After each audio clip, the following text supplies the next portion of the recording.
I updated the school board on a meeting that was held about a month ago, a meeting that the school hosted. We had members of the county board here, the city council, the Chamber of Commerce, the hospital.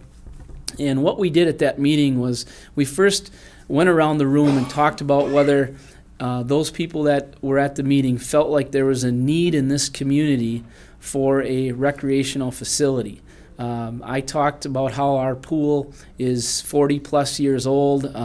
We've been told that over the next 3 years, 3 to 5 years really, we may have to put up to $2 million into that pool if we were going to make the repairs that are going to need to be made. So again, the board, and I've reported before, has considered whether we need to do that or look at building a new pool. We talked about how as a school at the high school, where you've got close to 700 students, you've got one gymnasium. That is getting tougher and tougher to operate our PE curriculum with only one gym, because a lot of times you'll have 3 PE classes which have about 25 kids in each class. So you've got 75 kids and you've got one gym. Obviously in the warmer months you can go outside, but when you can't, that presents a problem. We heard from people that represented the county and the city, and they talked about, again in the chamber, they talked about what maybe a bigger facility would do for them. Being able to bring in things like the home show, bring in any kind of antique shows, these kinds of things that would draw people to the community, and again the community would have a facility that could support them. So it was clear that the group felt like, yes, there's a need. And then the next question was, is it something that as a joint effort, could we pull this off? Could we do this? And again, we're talking in the future.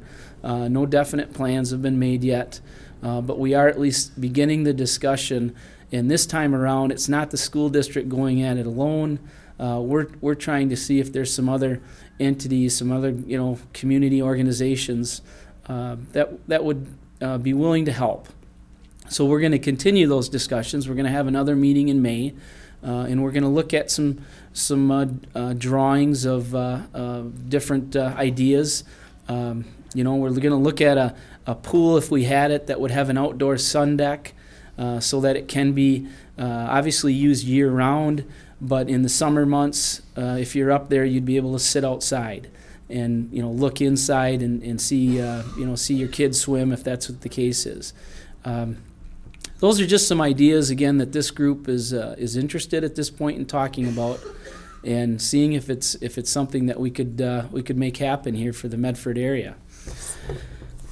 Then we looked at a few policies yesterday. Up for first reading was a policy on public participation at board meetings. Up for second reading, we had school volunteers and an intervention policy we were looking at, and another policy that we discussed was our remedial reading instruction and our reading intervention policy.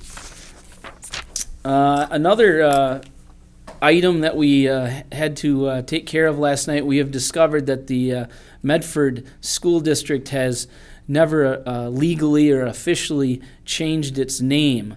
We still are legally considered the Joint School District number 1, and we also tag on to that all the different townships and villages that make up the district. So it's a rather long name.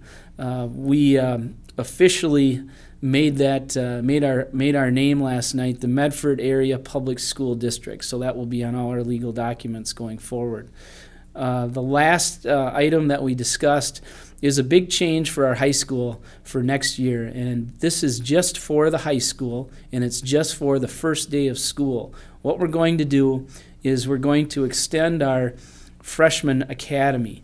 The freshman academy is all about making the transition from 8th grade to high school easier and a better experience for our incoming freshman students, a time when we know the anxiety is high, students are nervous about A lot of students, most anyway, are nervous about going into that high school. So what we're going to do is on September 1st, the first day of school, at the high school, the only students that will come that day will be the freshmen. So the sophomores, the juniors, and the seniors will not come to school on September 1st. They will come to school on September 2nd. Now everybody else in the district, our first grade through 8th grade, they'll all be to school on September 1st. Okay, so first grade actually through 9th grade, they have school on September 1st. On September 2nd, everybody in the district then is back at school. And again, we think this will help our freshmen. They'll have a full day of activity. They'll meet every teacher in the high school, not just the teachers that primarily teach freshmen. They'll get to know all the other teachers. They'll get to know the building real well because we'll do a scavenger hunt that will make them have to move around the entire building, find different areas. They'll hear presentations from all our groups, all our organizations, so that hopefully the freshmen will get involved in one or more of these groups right off the bat. But this will be a good orientation for these students, and it'll make that second day of school, hopefully real comfortable for them, and they'll be a little bit more at ease, and they'll get off to a good start, because that's really what the goal is, that we want our freshmen to get off to a good start and get good grades right off the bat and not fall behind, in that transition. So it's something we're going to try next year, and we're going to reevaluate it after we do it to see if it's something we'll do in the future.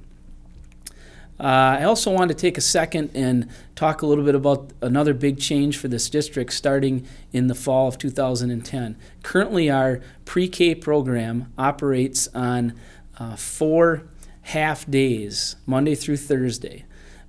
Starting next year, we're going to change that to a full day program. So our pre-K students next year will go to school 2 full days a week. Your child will either be in a group that will come to school on Monday and Thursday, or they'll be in a group that comes to school on Tuesday and Friday. And when they come to school, they will be there for the full day. If you have any questions or concerns about that, I welcome you to contact me at the district office. But you can contact me at the district office for any other issues as well, or any other questions you might have. But that is a big change for the Medford School District, because we have operated on half days in the past, but we are moving to the full day model, so full day, 2 days a week. The last thing I'd like to mention is that I have my Coffee Clutch meeting on March 23rd at the Medford Cafe at 9 a.m. This is a time for you to come in, ask me questions, offer ideas or suggestions for the school district. The coffee is on me, so I hope to see people there at the Medford Cafe on the 23rd at 9 a.m. Thanks, and have a great day.